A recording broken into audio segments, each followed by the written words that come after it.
Recording in progress.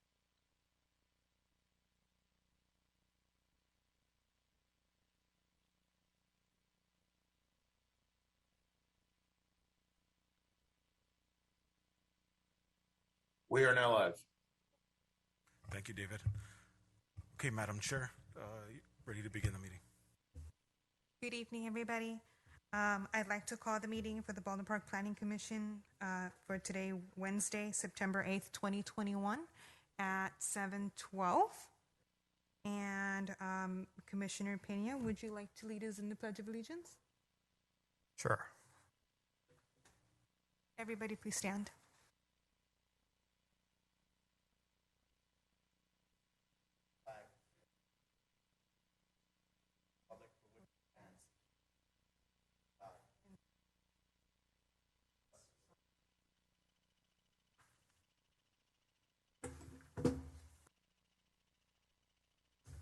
Thank you.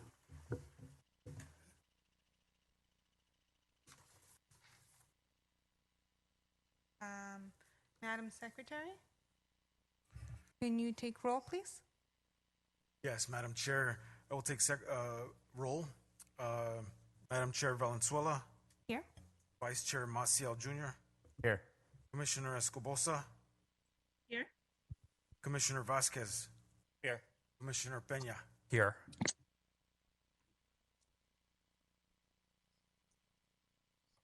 Okay, perfect. Now I'd like to see if we have any public communications.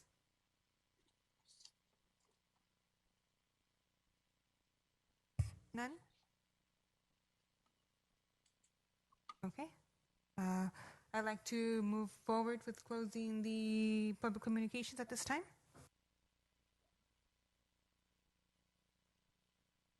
Do I get a motion or a second?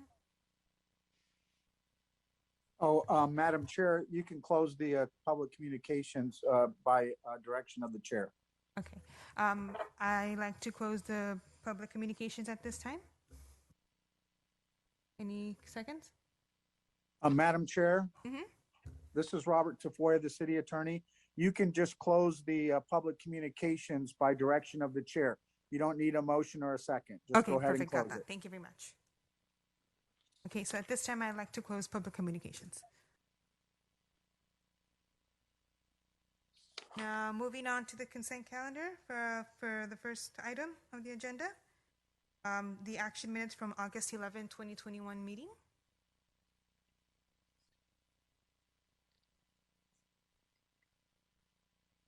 I like to go ahead and open the comments to the commissioners. Does anybody have any questions or concerns regarding the minutes? None? Okay. So then I'll go ahead and make the motion to move it forward. I second. Thank you. And now we'll go ahead and go on to the second consent item, which is the action minutes for the May 26, 2021 meeting. Any questions or concerns regarding that meeting? Those minutes. I have a question, and this is for our esteemed city attorney. Is there any precedent for commissioners approving minutes from a past session of our, I guess, past commissioners? Well, I think we do trust them all, but is there, I guess, is there sort of any type of contradiction or, I think that's what I'm looking for. No, there have been commissioners that have approved minutes of prior commissioners. Usually they would have either listened to the audio or looked at some other documents to make themselves feel comfortable. But as long as you've done that, I would feel very comfortable in voting on that. Thank you. Okay, thank you. No further questions. All righty, so do I have anybody with a motioning to proceed with the minutes from the May 26, 2021 meeting? A motion to move it forward. Okay. Second? Second.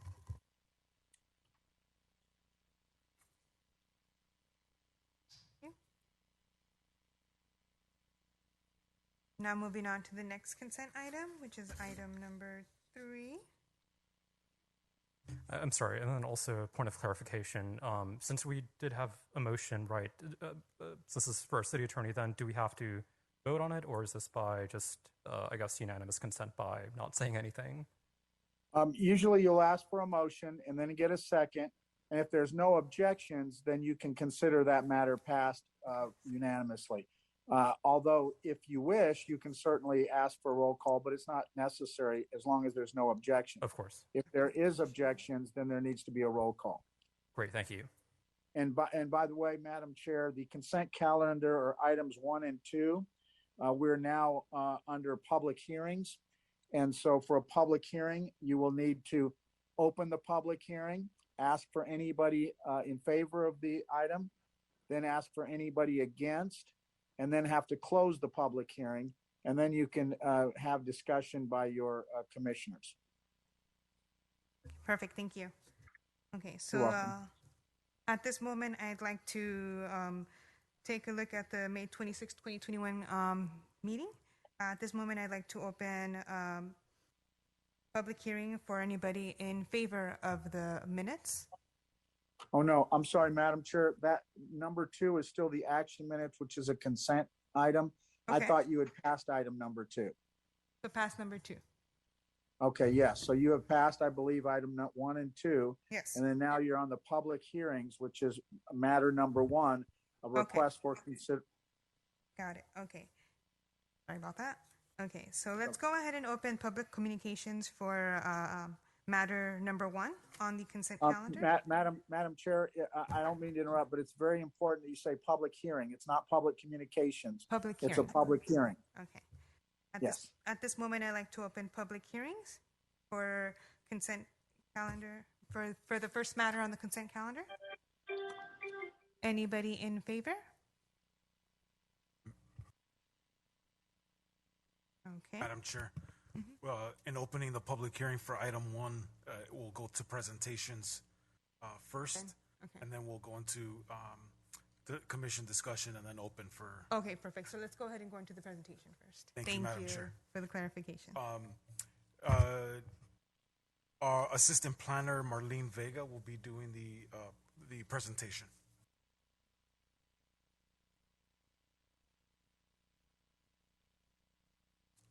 Yeah, David, if you can pull up agenda item 1, public hearing PowerPoint.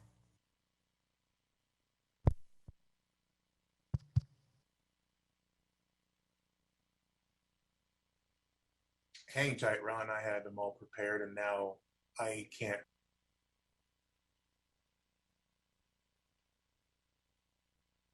One moment, please. No problem, David. Thank you.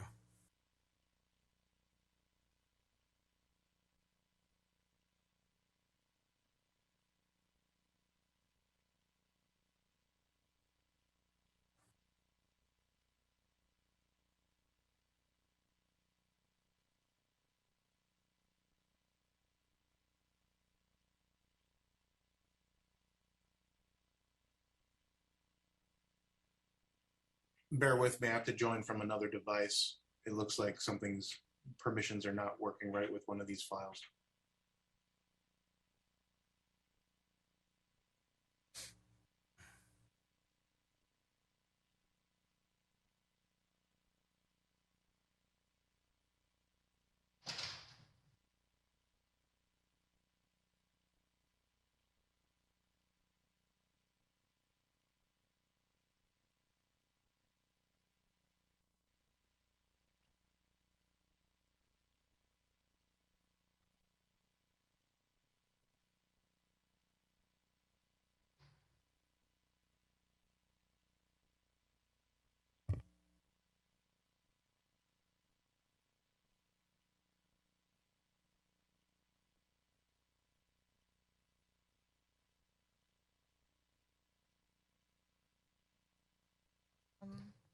Good evening, Honorable Chair and members of the Commission. Before you is a request for consideration for approval of a conditional use permit for a food processing facility in the industrial zone within an existing multi-tenant building at 5119 Azusa Canyon Road. Staff has determined the case is exempt from the provision of CEQA pursuant to Article 19, Section 15301, Class 1 existing facilities. Next slide, please. The general land use destination of the subject property is general industrial, and the subject site is zoned industrial. The subject site It has also industrial zone parcels to the north and west, and to the east abuts the city of Irwindale, and single-family residential zoning to the south. Next slide, please. Isabel Gourmet Delicacies is requesting approval of a conditional use permit to allow for a food processing facility within an existing multi-tenant industrial building. The applicant is proposing to process food products that consist of pastries such as cookies, mooncakes, and egg tarts. The facility will begin with operation with 12 employees and foresees to hire an additional 9 employees. The hours of operation will be Monday through Friday from 8 a.m. to 5 p.m. According to the site plan provided, the subject property has 122 on-site parking spaces, meeting the required parking of 114 spaces. Next slide, please. The applicant is proposing to modify the existing floor plan to include a cooler and baking area, and to include a cooler and bakery of 8,440 square feet, while occupying Unit A, which is a total of 48,893 square feet. Since the release of the agenda, there was a discrepancy between the total square footage of the bakery, which was written in the staff report as 7,950, and since then has been corrected to the correct amount of 8,440. Next slide, please. Staff did not receive any letters of concern in regards to the proposed conditional use permit. To conclude, staff recommends that the Planning Commission approve Resolution PC 2108 approving CP 21-02. I'm available to answer any questions from the Commission, and the applicant is here for any questions.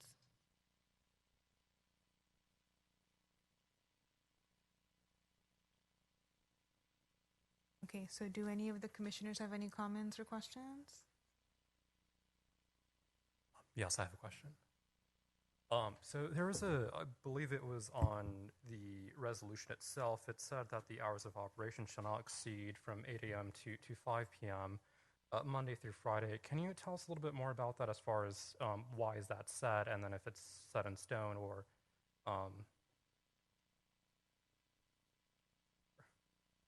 Yes, Commissioner Peña. So those are the hours of operation, and the applicant is present for any further insight on those hours of operation based on their how they operate with the bakery. Typically, when provided with the hours of operation, we condition those so that way if there's any amendment that needs to be made, for example, if it went to 24 hours, that it could be reviewed by the commission for further review. So we've conditioned that as provided by the applicant. Sure, and just thank you for answering that question. Just for a reference, it's not specifically for this individual. I know there's all resolutions usually have an hours of operation. Correct. Right. Yes. Thank you.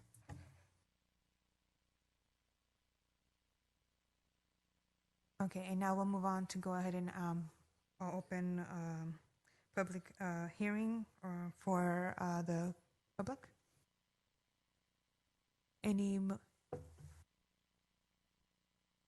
Anybody wishing to speak on this item right now? It's usually best, Madam Chair, to ask for anybody in favor and then ask for anybody against. Okay, anybody in favor of the item? Okay. And again, Madam Chair, there is the applicant if they would like to add anything to the request, but if not, we can move forward. Okay. Anybody against it? No? Okay, and then the applicant? Had anything to say? If the applicant wants to speak, in the public hearing, the applicant needs to speak either in favor or against. Okay. Would you like to speak in favor? Turn on the. Okay. You can now see if you can press the button. Yes. You state your name and your address. My name is Ignacio Crespo, 371 Evergreen Drive, Brea, and I would like to speak in favor. It's a great project for the city. Isabel Gourmet Delicacies is an established warehouse in your city, and now they're expanding their operation to add one processing line in the building. It's within the facility. There would not be any construction outside of the building walls except for a compressor room they're building. And this will bring new jobs to the city that would be really good for it. That's all I have. And thank you for all the staff members that helped to move this project along. Thank you. Now, is there anybody against it? No? Okay, so I'd like to bring it back to the commissioners. Any questions? Madam Chair, then go ahead and close the public hearing now. Okay, so I'll go ahead and close the public hearing. And now I'll bring it back to the commissioners. Any questions or concerns? Okay, so then I'd like to go ahead and motion to approve. I'll second it. Correct. Any objections? No? I see none, so the, Well, let me take roll. Hold on one sec, sorry. I'll take roll. Sorry about that. That was seconded by Commissioner Maciel. Maciel. Thank you. Okay. Madam Chair Valenzuela, Yes. Vice Chair Maciel Jr., Yes. Commissioner Escobosa, Yes. Commissioner Vasquez, Yes. Commissioner Peña. Yes. Motion passes. I would also like to add that I would also like to add that there's a 10-day appeal period from the date of this approval to the City Council. If the 10 days surpasses, it's deemed approved. Okay, so now we'll go ahead and move on to the next item on the consent calendar, which is item number 2. Yes, Associate. And this is on the public hearing calendar, Madam Chair. It's just because these are public hearings, and so it's very important because these are required in order to pass these. So we finished with the consent calendar. There's no more consent calendar. These are all public hearings now. Okay. Thank you, Madam Chair. You're welcome. All right. Okay, item number 2, please. Thank you. Yes, Associate Planner Melissa Chipris will be providing the presentation.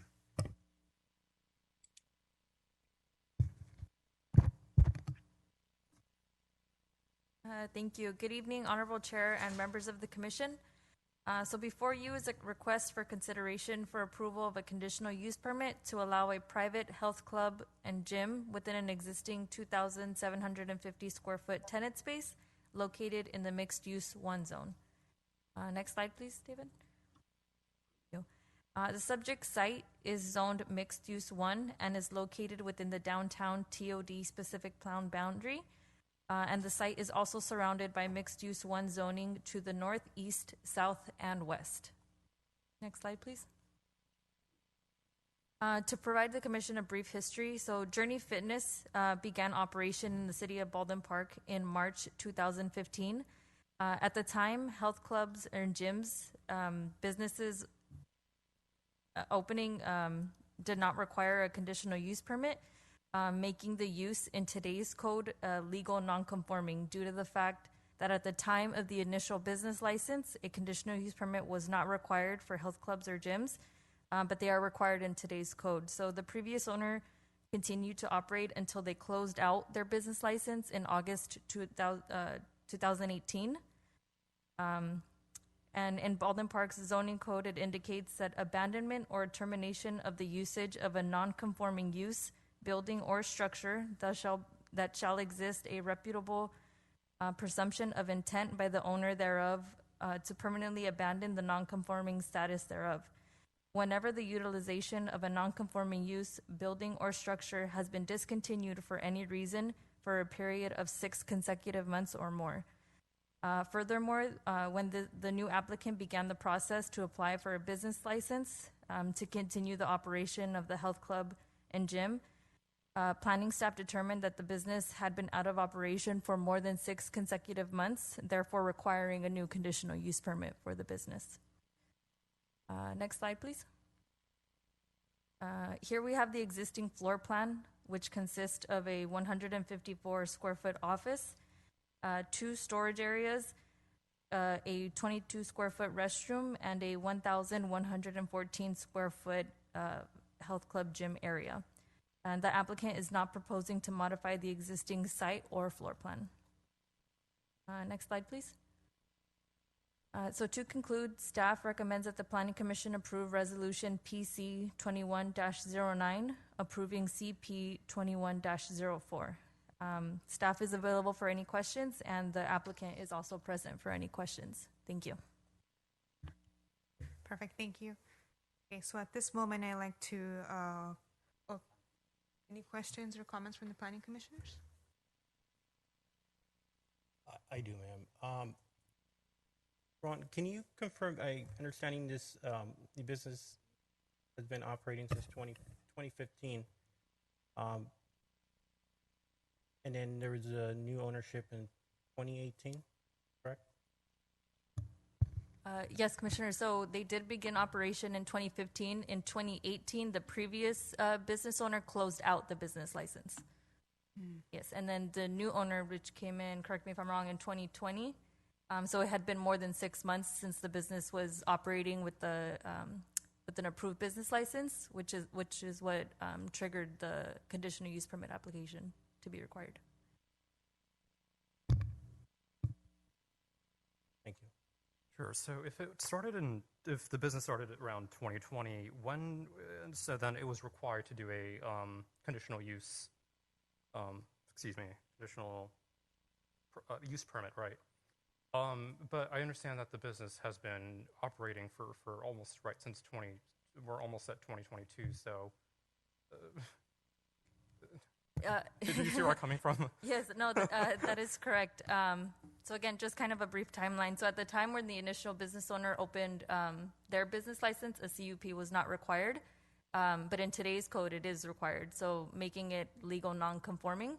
So when this new business owner wanted to come in, they have to conform to today's code, which requires the conditional use permit. I believe it was brought to the attention of our code enforcement that they had been operating without a business license. So that's what they continue to work with staff and getting them to the correct path and having a permitted, fully operational business. Thank you for that, Melissa. And also to add to that, Commissioner Peña, is as Melissa noted in her staff report, that that set off the domino is that time that the business was closed. Sure, the 6 months, right? Exactly. Yes. Sure. I mean, not to be blunt. So the business was operating illegally without a business license, but also without a conditional use permit, correct? That is correct. Okay.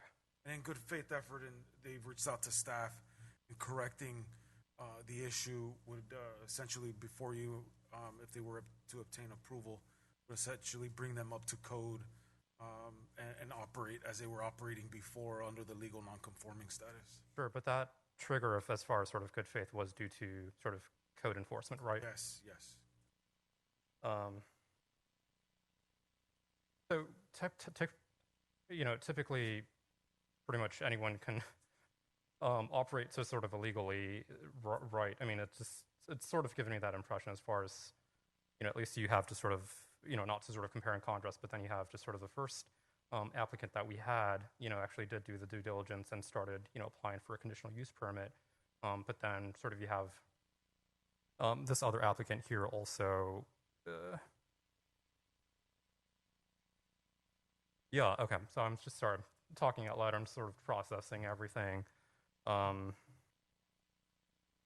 So again, the conditional use permit allows, again, for the business to continue operating, although it's operating as is, correct? That is correct, yeah. Thank you. I had a question, staff. If I understand correctly, the new owner now is still keeping the same name. It still remains as a gym. So you're saying that it just can be transferred over to another person? That is correct. So let's say hypothetically, this current owner would have come in 2018 when the previous owner was ready to close it out. They could have just simply done a change of ownership because they did not allow those 6 months to lapse. But because of those 6 months, that's the reason that they had to, go through this process with staff. Gotcha. Thank you. And one other thing, I think I've seen this gym in action. It does have plenty of customers, which is a good thing. One of my concerns at this moment is the fact that I think I've seen people exercising outside the premises, and I want to make sure that were there any comments or concerns made from next door people or anybody else in that same vicinity. Yeah, per the discretion of the commission, you could recommend to add a condition in the resolution that any activity outside the building is strictly prohibited. That is something at the discretion of the commission. Thank you. Alrighty, so at this moment, I like to I'm sorry. open public, Can you hear me? public hearing. Anybody in favor of the motion?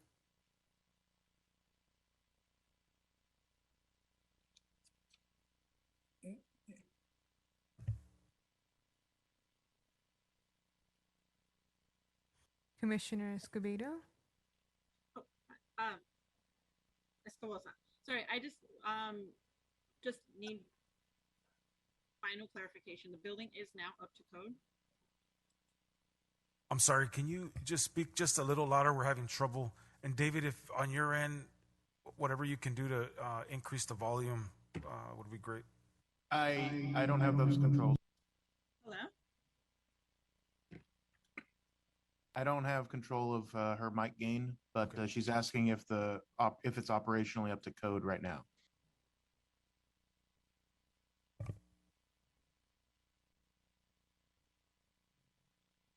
Hello? Just a second, Jen. Thank you. So, Commissioner Escobosa, the applicant was advised until they were provided with approval of a conditional use permit to operate. Again, this was working in conjunction with code enforcement to try to get them legal by way of getting an approved conditional use permit. At this time, in our last contact with the applicant, they should not be operating. Any other questions or comments, commissioners? I do, Madam Chair. Ron, you said at this time they should not be operating. Is that correct? Correct, because there's no active business license or have not received, obviously before you is the approval of the conditional use permit. Okay, and can it be confirmed that business has not been operating? The applicant is present. I would advise that we hear from the applicant. Thank you. Okay, so we'll continue with public hearing. Anybody in favor of the item? Please state your name and your address, please.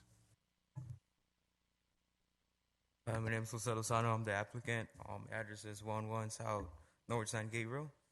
I believe that this is actually something great for the community. Also, it's a private facility, so we're very in charge of anyone that walks in. We don't just let any person go in and work out. Everything's pretty structured. We do offer classes and everything's basically same as previous ownership, just more structured. And I believe that there's really nothing more different or any modifications done to the building like it was from previous ownership. So I know it's something great for not just people that want to go work out, but also the full community. Benefits anyone from 18 and up, parents, students that are graduating high school and everything. It's definitely something positive that's coming to the city of Baldwin Park. Thank you. Thank you. Any more public hearing in favor? Okay. Anybody in opposition? Alrighty. So at this moment, I'll go ahead and close the public hearing, and I'll bring it back to the commissioners. Any other questions or concerns? So City Planner Garcia, if you can elaborate a little bit more about which department believes that it should not be open or shouldn't be operating at this moment? Sure. I'm sorry, which part of the city is stating currently that it should not be open at this point? Or I'm sorry, should not be operating? So in Well, in collaboration, working with code enforcement, that's how Okay. this kind of all came about. But I believe the applicant, if you'd like to bring back the applicant to ask him specifically, but our last contact was it with the applicant is advising them until they receive a business license and more so a approved conditional use permit by the Planning Commission, they should not be operating. Of course. Thank you. Madam Chair, if the applicant come back up to ask a question. Sure. The applicant, go ahead and come forward, please.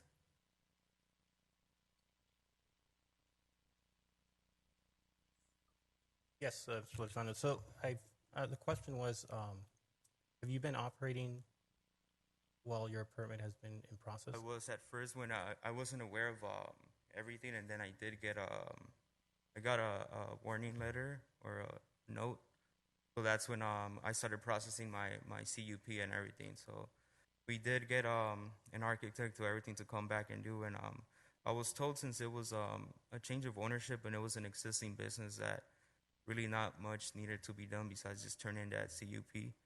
So we did turn that in, did everything that had to be done for that. Thank you. I have a question also, Mr. Lozano.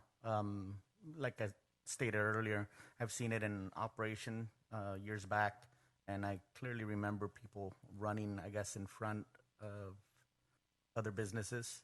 To me, that's a concern where the moment they step outside of your facility, you're no longer liable for those people that are still working out. So I would ask if you could please keep people inside your facility and working out inside at the times that they're there. Okay. That's possible. I wasn't aware of that until now, so we'll definitely do that. Thank you, Mr. Lozano.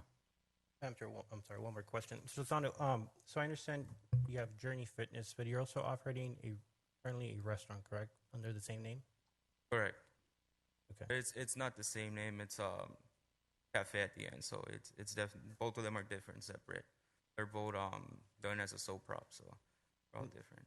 Is that going to be, for my purpose of educate myself, is that two different license? That was This is already new? processed and everything. Yes, so the applicant did come in and they worked with business license. I believe they're going on a few weeks now, but they have gotten their business license signed off for the restaurant. It is two different locations. It is under different names, but he would be the owner for both of them. Yes. All right. Thank you for that clarification because I wasn't sure if it was within the same building that we're discussing right now, or at least the same space. Also like to add that restaurant uses are not discretionary uses that are brought forward before the commission for their consideration. So per the municipal code, a restaurant such as the one that they're recently taking over is allowed by right in the code. Thank you.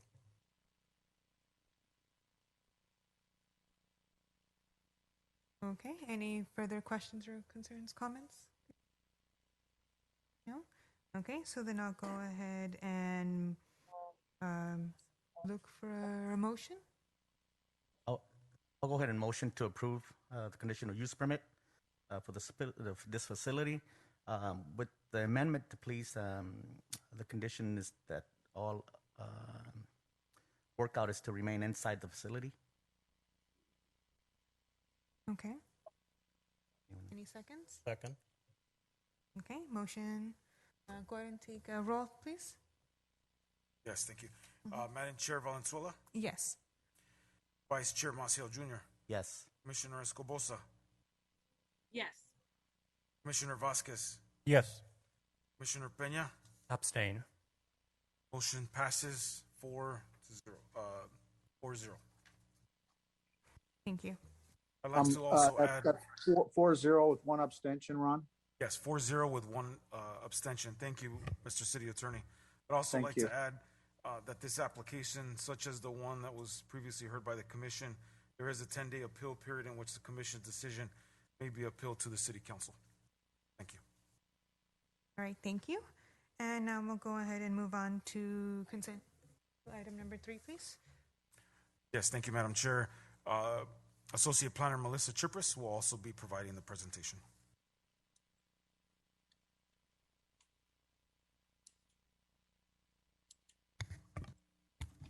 Thank you. Okay, so before you is a request for consideration for a conditional use permit to allow a Type 20 off-sale beer and wine alcohol beverage control license in conjunction with an existing convenience store located in the freeway commercial zone pursuant to Table 153.050.020 of the city's municipal code. Next slide, please. The subject site is zoned freeway commercial, is approximately 15,809 square feet and is irregular in shape. Next slide, please. The Stop and Save convenience store has operated in the city of Baldwin Park since October 2011 with the existing hours of operation of 8 a.m. to 9 p.m., 7 days a week. Pursuant to Section 153.120.050, Section A of the Baldwin Park Zoning Code, any establishment, business, or facility that does not currently sell alcoholic beverages or a request to increase of alcohol license type is required to obtain a conditional use permit. A Type 20 license allows the operator retail sales of beer and wine only. The applicant is not proposing any modifications to the existing building or site, and staff has reviewed the application, and it is of staff's opinion that the request for the off-sale beer and wine is in accordance with the Baldwin Parks Municipal Code and will not be a detriment to the community. Next slide, please. The applicant is not proposing any modifications to the existing building or site, and staff... Oh, sorry. Next slide, please. Okay, the subject property is located in Census Tract 4047.02. According to the Department of Alcoholic Beverage Control, this particular census tract is allowed 5 on-site sale and 3 off-site sales of alcohol licenses. Currently, there are 6 existing off-sale outlets within the subject census tract. Next slide, please. Here, staff has included a map that indicates the location and distances from the proposed convenience store's ABC license and the existing ABC licenses within that census tract as well. So if the commission had noted, this facility also shares the property with an existing 7-Eleven, which is located at 12954 Best Avenue. The distance between that alcohol license is 30 feet. The next, we do have Food for Less, which is located at 3000 Baldwin Park Boulevard. That is the green line on the screen, and that is 0.9 miles away from this proposed license. We also have Smart and Final, located at 3123 Baldwin Park Boulevard, which is the teal line on the screen. That is 0.8 miles away from the proposed license. We also have CVS Pharmacy at 3151 Baldwin Park Boulevard, which is the purple line. That is located 0.9 miles away from the proposed license.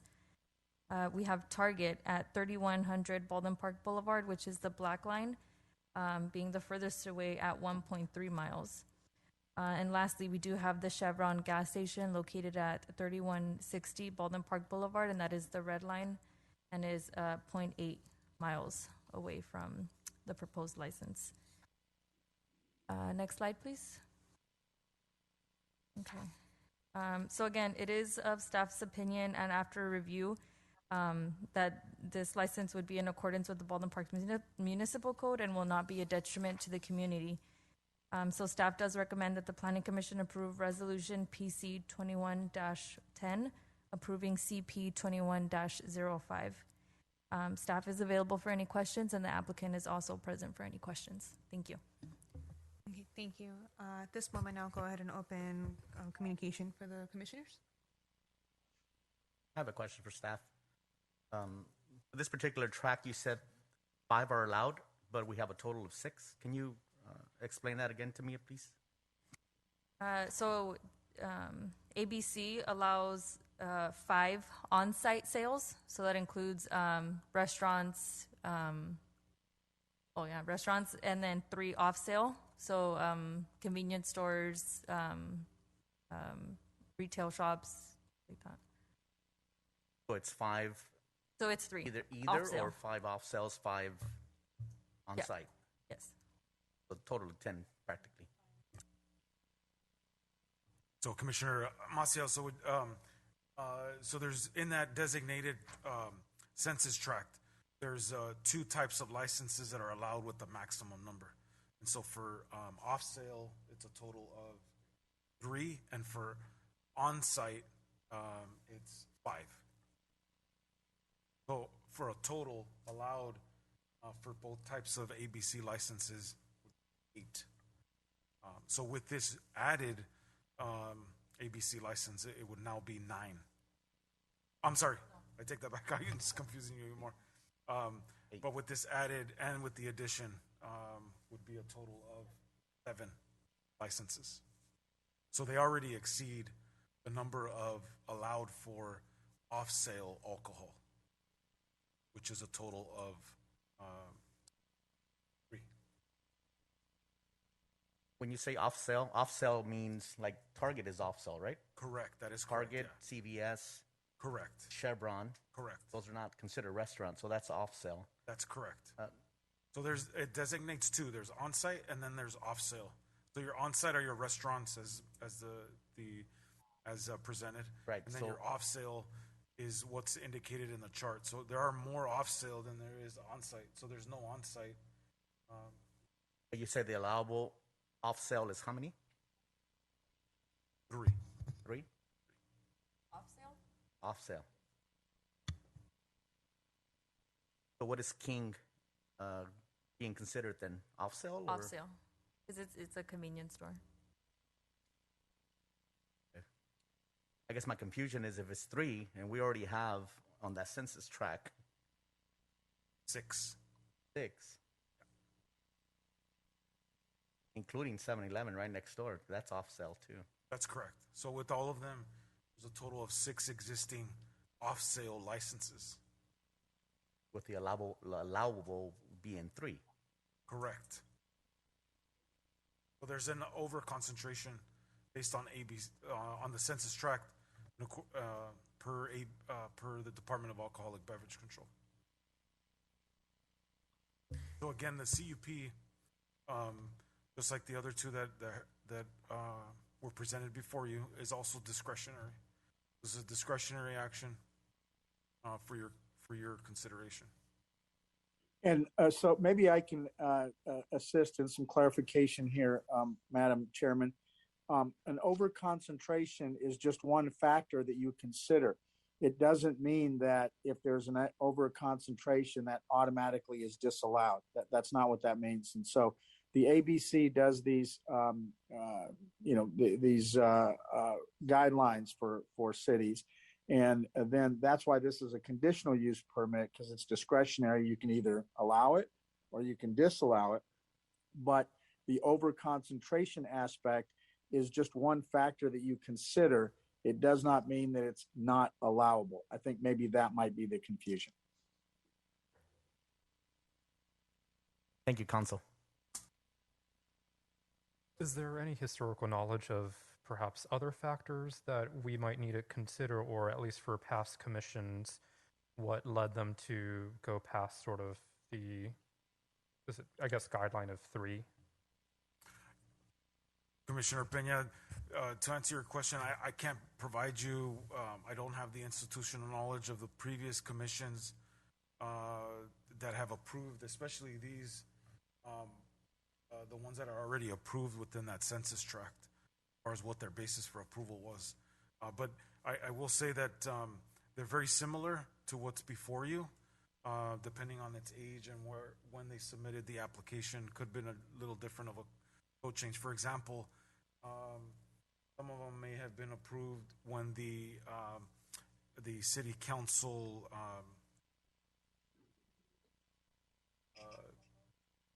alcohol policy was approved by the council at the time, which only allows, which essentially, as the plan as presented by staff, is that in order for you to have an off-sale ABC license, you can't bring it in from outside the city. It has to be an existing one from within the city limits, and essentially relocating it. So you're not essentially adding, you're just kind of reshuffling those existing licenses within the city. And then on top of that, allowing a maximum amount of area within the tenant space of no more than 3% for alcohol storage and display. Right, and my understanding was that this applicant's going to be, I think, a max of 2%, right, of the space? That is correct, yes. And then another question for the staff is that, so I recognize that it doesn't have any adverse effects to the community, and I completely agree with that, just given just 2%. However, how's that determined when it's adverse or not adverse to our community? Mr. City Attorney, if you want to chime in on this one, but again, it's at the purview of the commission. There are findings, as the city attorney has mentioned. There are findings in the resolution, and I'll note is on page 4 of the Planning Commission resolution. There are a total of 9 findings, and again, based on our review of the application and based on the percentage, as you mentioned, Commissioner Peña made that determination. But again, at the purview of the commission, you can make any one of those findings as long as they're made from the findings that are indicated in the resolution. That could be different from what staff recommended. Yes, and if I may, Madam Chair, as Mr. Garcia said, I can shed some light on that. Usually, when staff makes a determination that it's not adverse to the community, they will look at sort of the prior history. They'll look at the fact that there is an overconcentration. They'll see whether or not that overconcentration has caused problems in the community, such as, increased crime in the area, or loitering, or abnormal traffic patterns, things of that nature. And if staff looks at all those factors and sees that that is not occurring, they will usually make some kind of determination like what you see today, which is that there's no adverse impact on the city. So a lot of different factors go into that, but that's generally, some things that the staff would look at before making that determination. Thank you. Any other questions or concerns? No, I do have one question though. You mentioned this business has been in place since 2011. Had they ever in the past apply for a liquor license at all? I can go ahead and refer to the applicant for that. I'm not too sure.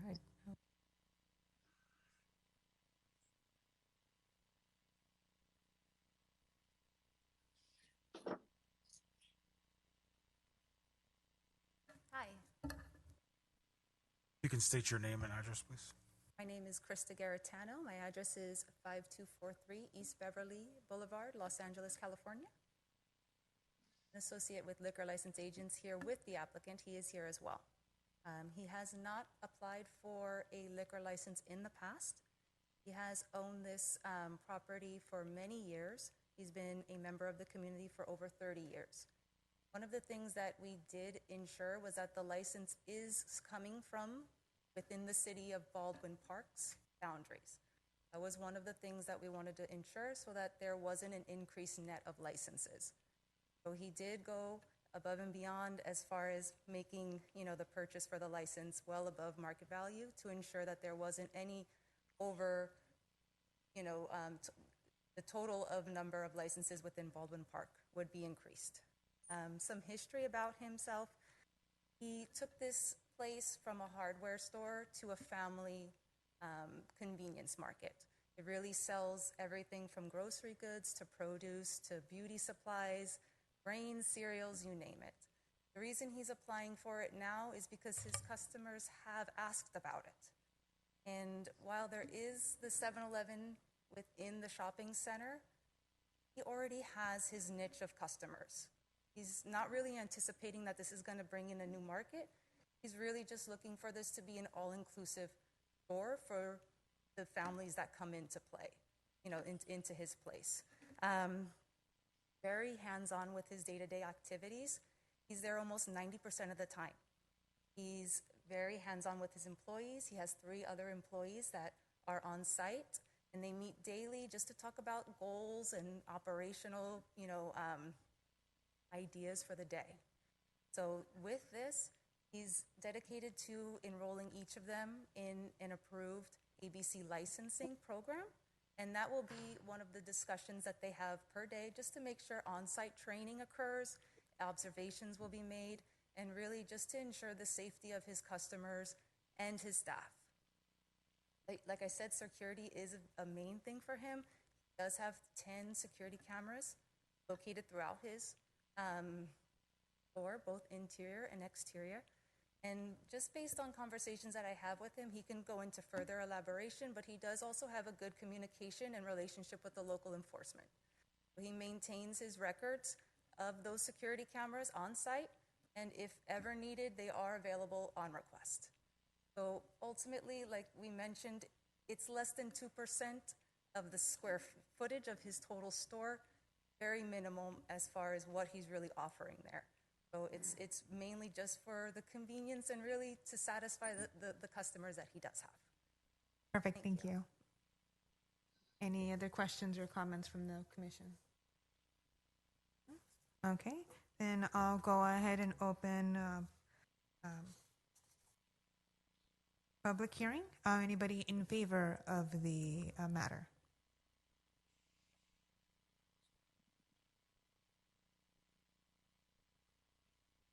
Don Rios, resident. I've been going to his store. I've been in Ballpark 45 years. I've been going to him the past 10, 15 years. He's always courteous. He's always kept his place up to date. You know, there's graffiti sometimes and everything. Right away, he'll take care of it. It's always cleaning up in the inside and the outside. Would be a good revenue for the city too. Something that we need for the city right now. That's all. Perfect, thank you. Questions or anything? Thank you. Okay, anybody else in favor?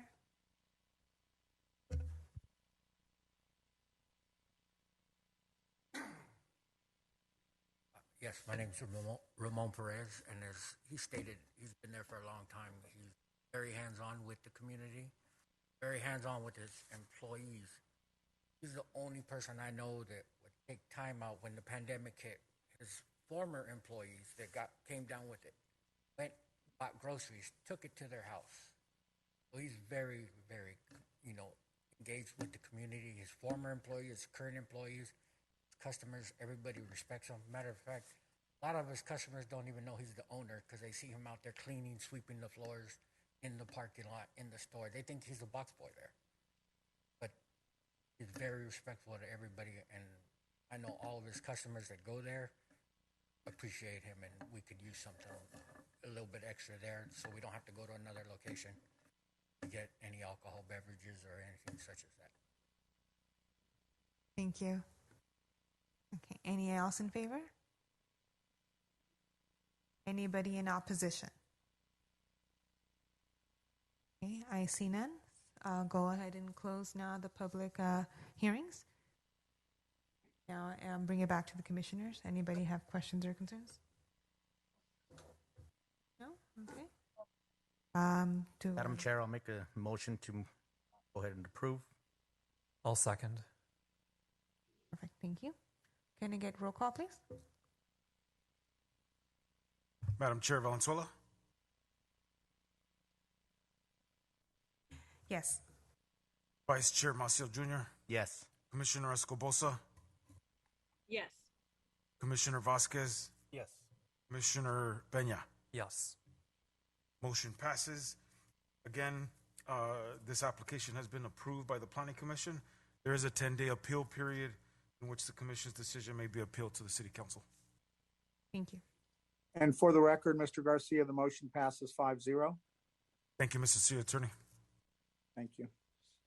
Perfect, thank you. And we'll go ahead and move on to the next consent on the calendar, which is item number 4.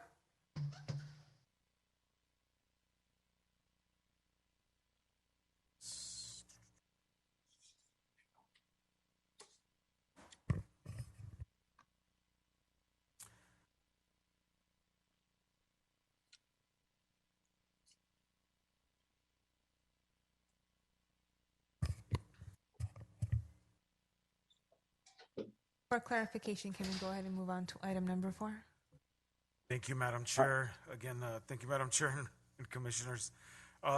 Before you, the request for consideration of an amendment to the City of Baldwin Park Municipal Code, Chapter 127 and 153, related to commercial cannabis, to reduce the distance requirements from 50 feet to 20 feet of a cannabis distribution facility to a dwelling unit within a residential zone, and also request an increase of the maximum size of a cannabis distribution facility from 22,000 square feet to 40,000 square feet.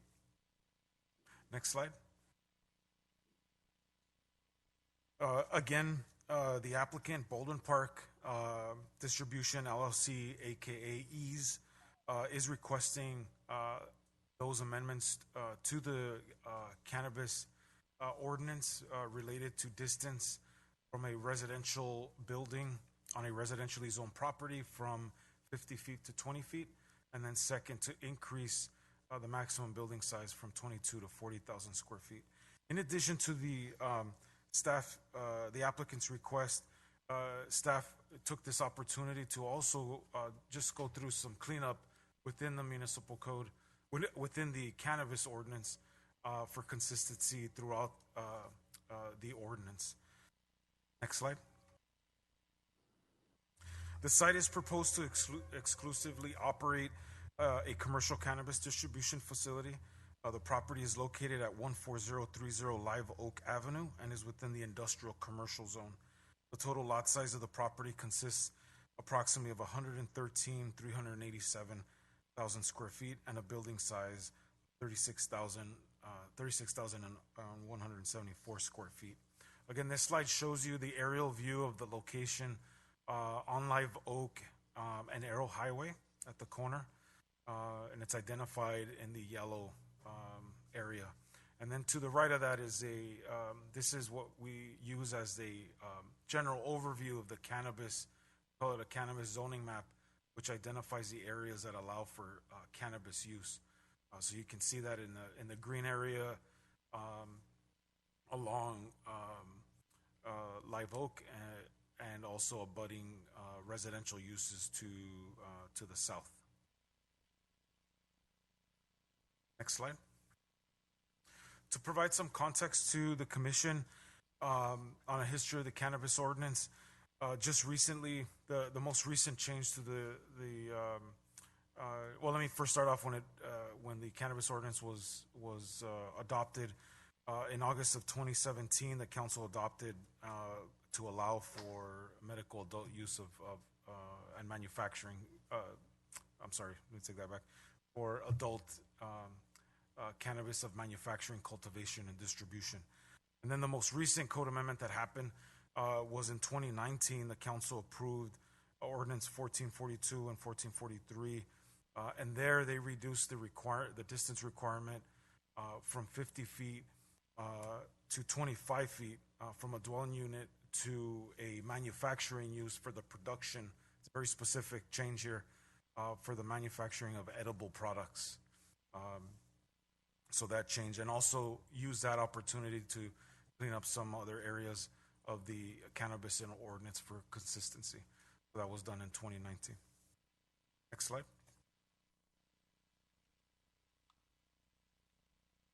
To highlight the request, the facility is approximately within 27 feet and 47 feet of a residential dwelling unit on a few of the residentially zoned properties. And in order for the applicant to apply for cannabis permit, obviously the municipal code must be amended to allow for that reduction. Furthermore, the California Business and Professions Code sets distances and sensitive use restrictions for a premise license for commercial cannabis activity. Specifically, commercial cannabis licensees' premises are not to be within a 600-foot radius from a school providing instruction in kindergarten or any grades, and also grades 1 through 12, daycare centers or youth centers that is in existence at the time that the license is issued, unless a license authority or local jurisdiction specifies a different radius. Distance requirements from residential use zones or uses are not set in the business in the California State Business and Professions Code. Therefore, it is commonly addressed within ordinances adopted by local jurisdictions regulating commercial cannabis activities, such as the City of Baldwin Park, where they placed a distance requirement of 50 feet. It is also common, again, for local jurisdictions to set varying distances or exceptions to distances depending on impacts to the surrounding community from the use.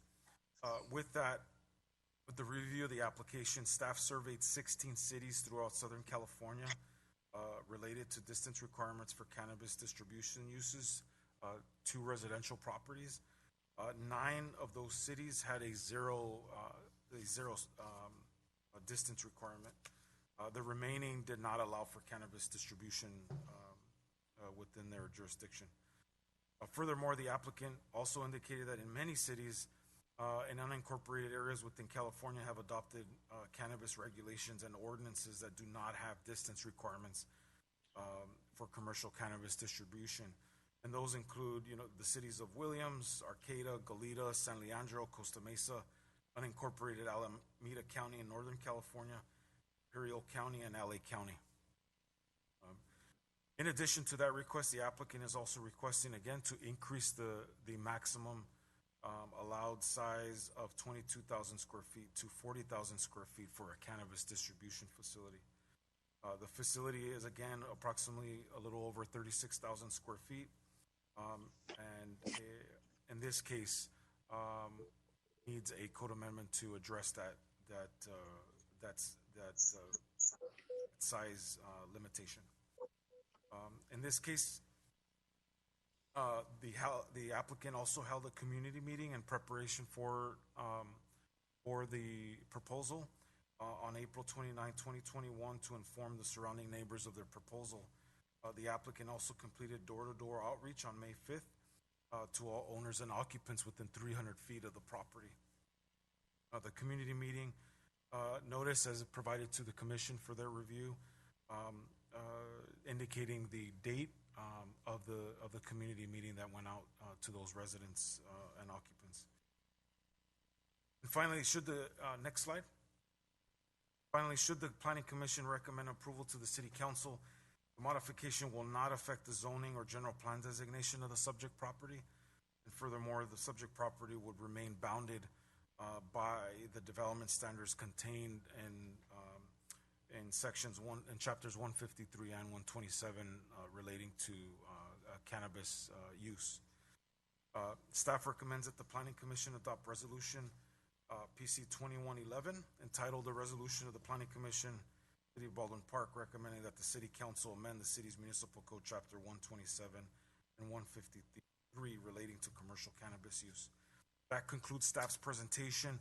I would also like to add that Julia Silva, our cannabis city attorney, is present for any questions, along with the applicant is also present for any further questions by the commission. Thank you. Perfect, thank you. At this moment, I'd like to open up communication for the commission. Any questions or concerns? I have a concern. So I don't know if there's anything we can help, but when I first read the agenda, it says Baldwin Park Distribution LLC. Now, someone in the community reading that, or is that something that people may take as our community, City of Baldwin Park, owns because it says Baldwin Park Distribution LLC?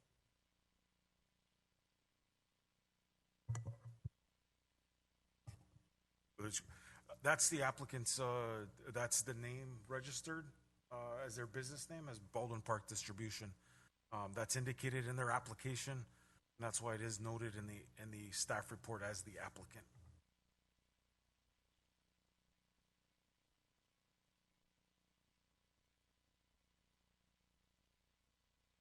Any other questions or concerns? Okay, I see none. I'll go ahead and open up public hearing. And anybody in favor of the item at this moment?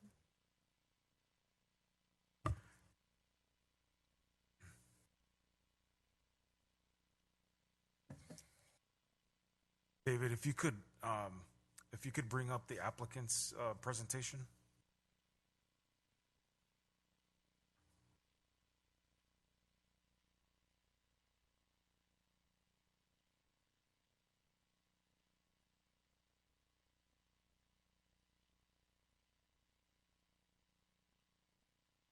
Yeah, they're bringing it up right now. Okay. And then if you could just state your name. Yeah. Honorable Commissioner, Commission of the City of Baldwin Park. My name is Tony Kim. I'm the CEO of a company called Stacks. We are a subsidiary of a company called Eads, which is a direct-to-consumer cannabis delivery company. I'm here with my colleagues, Tamika Drew, our VP of Compliance, and our Senior Director, Max Colden, of Operations. Just a brief background, I think it behooves the Commission to know a little bit about who we are. The company was founded in 2014. Over the course of the last 7 years, we've organically grown to one of the largest cannabis companies in California. We have 15 different depots throughout the state, from Sacramento down to San Diego. We have executed about over 8 million deliveries throughout that course of that time and have a user base of about 800,000 customers. We accredit a lot of our success throughout this course in time on three major pillars. Compliance first. The company is a advocate adhering to compliance for obvious reasons, both on the state and local levels. We are advocates of giving back. You can Google our Momentum program, where we've created accelerator programs to help young entrepreneurs looking to get into the cannabis space. And finally, local engagement. We understand throughout the course of that we are dealing with local municipalities and will have an impact on that community. So we work very symbiotically with the city and hope to bring not only zero impact, but a positive one to the community around. That's through workforce trainings, mentorship programs, job fairs, etc. The reason we're here today is to advocate for the code amendments that Commissioner Garcia had gone through. We've located a location in Baldwin Park on 14030 Live Oak Street. The location is a little bit, it's 38,000 square feet with about 10,000 of office and give or take. And we have two hopefully minor adjustments there, was the code amendment for the setback as well as the total size. As Commissioner Garcia mentioned, we've gone through great lengths to make sure that the community was aware of this. We held a town hall. Nobody showed up. We went door to door, made sure we did this in English and Spanish so that everybody understood. We didn't get any negative. The only response we did get was a couple of people asking if we were hiring. So, so feel like it's a positive impact. And I just do want to mention the 22,000 square feet setback is a California rule that's really geared towards cultivation. This is a distribution facility servicing our own network of retail stores, so mainly dealing with packaged goods and just more logistics within our own system. That hopefully can grow, but that is the crux of the intent for that building. And so it's an ideal location, ideal property, and a local landlord. So we were happy to find that location and would very much like to propose that the commissioner approve the code amendments. We did present a whole slide presentation for you guys. I think my 3 minutes might be up, but if it makes sense and you guys would like to learn more, I could pass over my subsequent 3 minutes to my colleagues to kind of go into, we did some traffic search, impact, neighborhood impact, security, et cetera, et cetera. So I will let my colleagues jump in on that and be more than happy to answer any Q&A after. Wonderful. Thank you so much. If you could just move to the next slide, please, and maybe even the next one after that.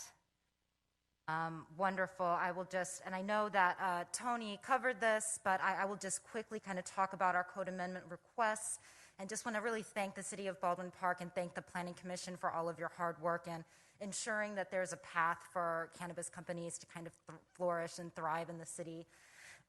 We are hoping to reduce the distance from 50 feet to 20 feet, and obviously the maximum size of the distribution facility from 22 square feet to 40,000 square feet.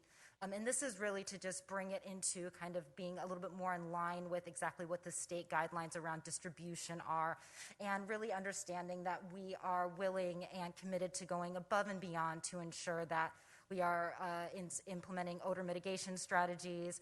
We really have amazing security at the facility as well, so we're going to be increasing safety in and around the facility in the neighborhood.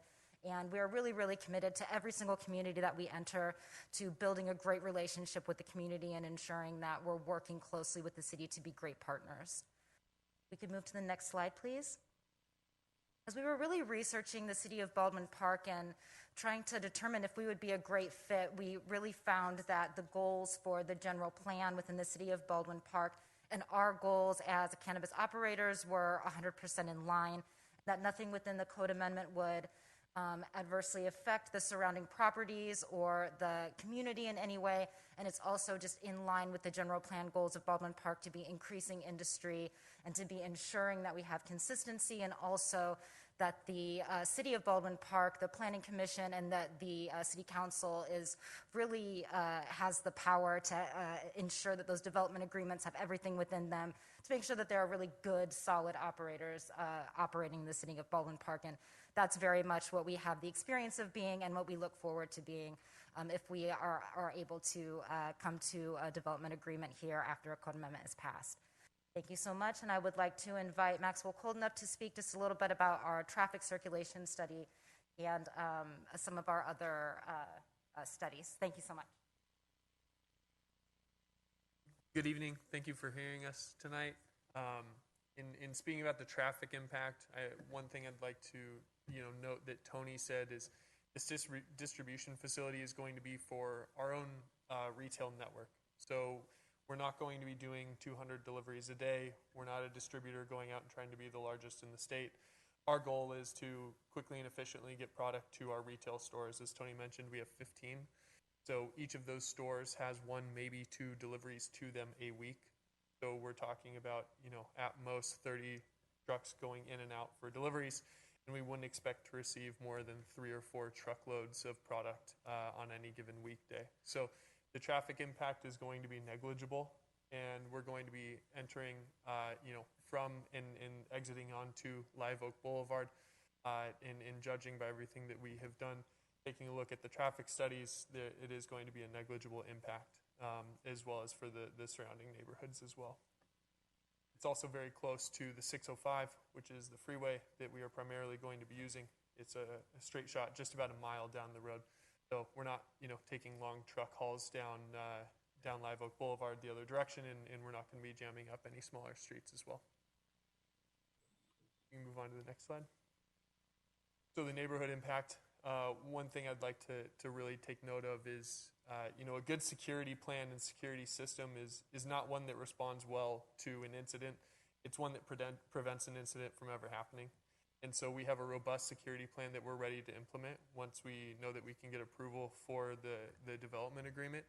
And in doing so, not only are we going to make it very clear that that building is secure, but it's also going to prevent anything from happening through the property. There's some grass, as you could see previously on the map, where occasionally some people enjoy sleeping. However, with the plan that we're implementing, we're going to have 2 security guards 24/7, one of which will be taking charge of the perimeter. The other is going to be taking a look at all the cameras, like I said, 24 hours a day, 7 days a week. So, we're excited to help, one, provide a safe and secure location for not just our location, but our neighbors as well. And we're excited to bring, some more employment to Baldwin Park. Thanks. Thank you. I'm just coming up for any Q&A. Okay. Commissioners, any questions or concerns? Well, actually, these are questions for the staff or city attorney. So as far as the adverse, I'm not sure if to sort of chime in, but as far as, again, just sort of this, like the previous applicant regarding the alcohol license, this also states that there's no adverse effects to the surrounding properties. Again, that just want to confirm that that criteria was developed, or that opinion rather was developed based off of the findings of the fact. Is that correct? Yes, that is correct, Commissioner Peña. Great. Well, thank you. So given that there is no adverse effects, I will be voting in favor. 1 minute, we finished the public hearing. Oh, I understand, but I'm So just saying. we did in favor. So anybody against the public, the matter? No? Okay, so then I'll go ahead and close out the public hearing, and then we'll go ahead and go back to the commission.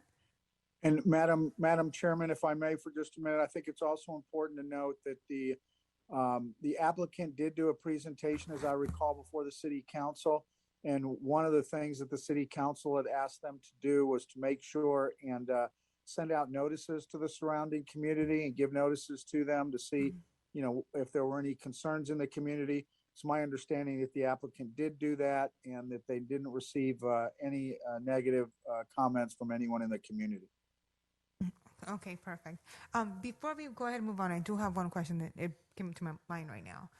You guys said that you guys did reach out to the community in the area. How far or what was the range of the community that you reached out to? We did a 300 feet radius from the property, from the back wall into the neighborhood. Into the neighborhood, so into the next major street, which would have been Olive? I don't know what that street is off the top of my head.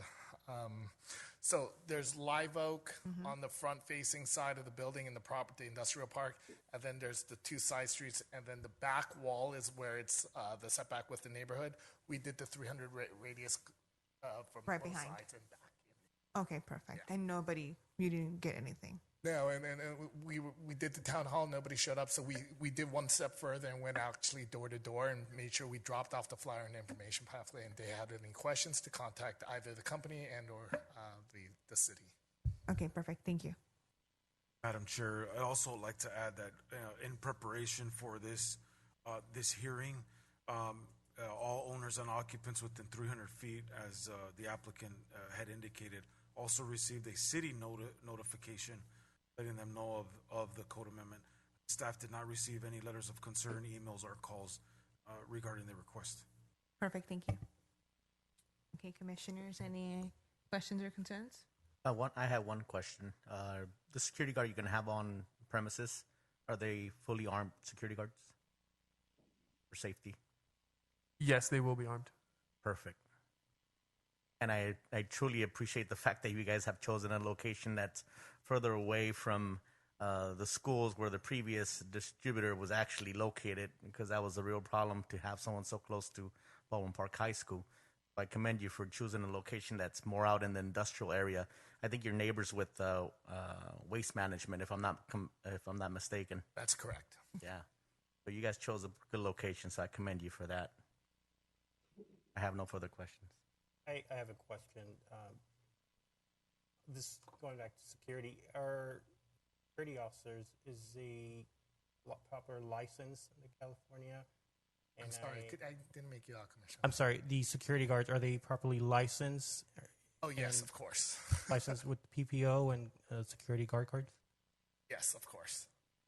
In fact, the Baldwin Park Distribution Center there would also be our central command center for all our locations. So there will be state-of-the-art video camera system, not only for the facility, but all our locations. So yes, this is at the highest level of security there. Thank you. Any other questions or concerns? I see none. So any look for motion? I'll go ahead and motion to approve. Second. Roll call. Roll call, please. I'm sorry, I didn't get the second. Second. Oh, Vasquez. Thank you, Commissioner. Madam Chair Valenzuela. Yes. Vice Chair Maciel Jr. Yes. Commissioner Escobosa. Yes. Commissioner Vasquez. Yes. Commissioner Peña. Yes. Motion passes 5-0. I'd also like to add, in this case, because it is a code amendment, the commission has voted to recommend that the city council approve the change, the code amendment. The final decision rests with the city council. So anyone wishing to know when when this will be agendized for city council, to please contact staff. But our intention tentatively is to schedule this for October 6th City Council meeting. Thank you. Thank you.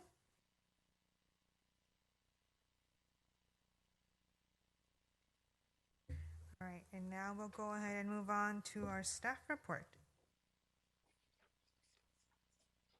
Thank you, Madam Chair, Commissioners. You're welcome. I did not have anything to report, but I did jot some notes. I did want to advise the commission that currently we do not have scheduled a planning commission meeting for the 22nd, the second meeting of this month. But I do want to, if you guys could please save the date. We have some really important meetings, especially scheduled for the month of October.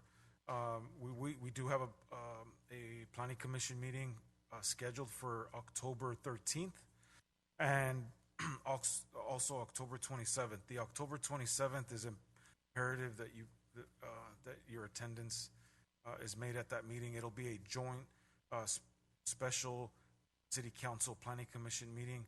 We will be presenting finally, and the staff is really excited to finally, after council direction, to really to present to you the draft downtown specific plan and also the draft housing element update.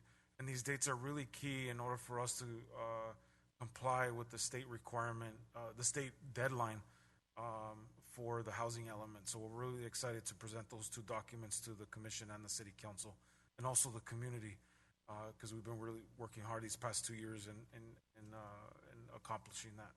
So I'll send out a meeting reminder for that, but I just wanted to let you know of those meeting dates. Perfect, thank you. I do have a comment.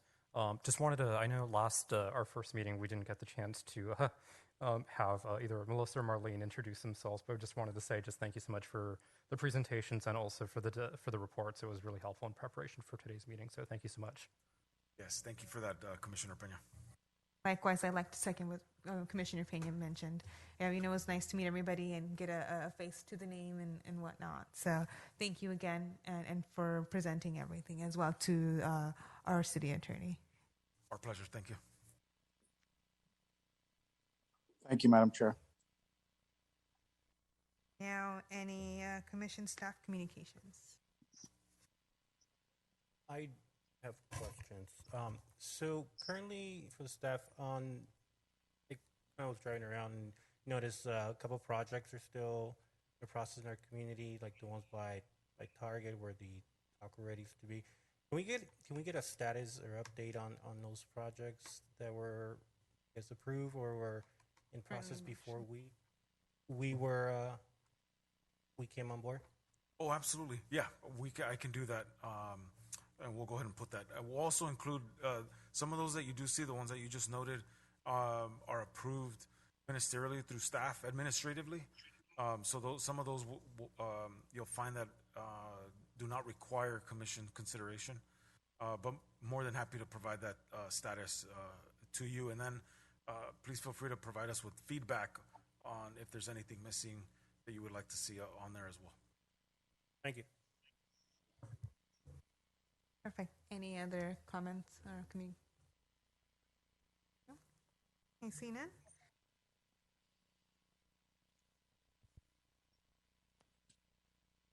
So I'll now move to adjourn the meeting for Wednesday, September 8th, 2021. Do I get a motion? Can I get a second? I'll second it. Roll call.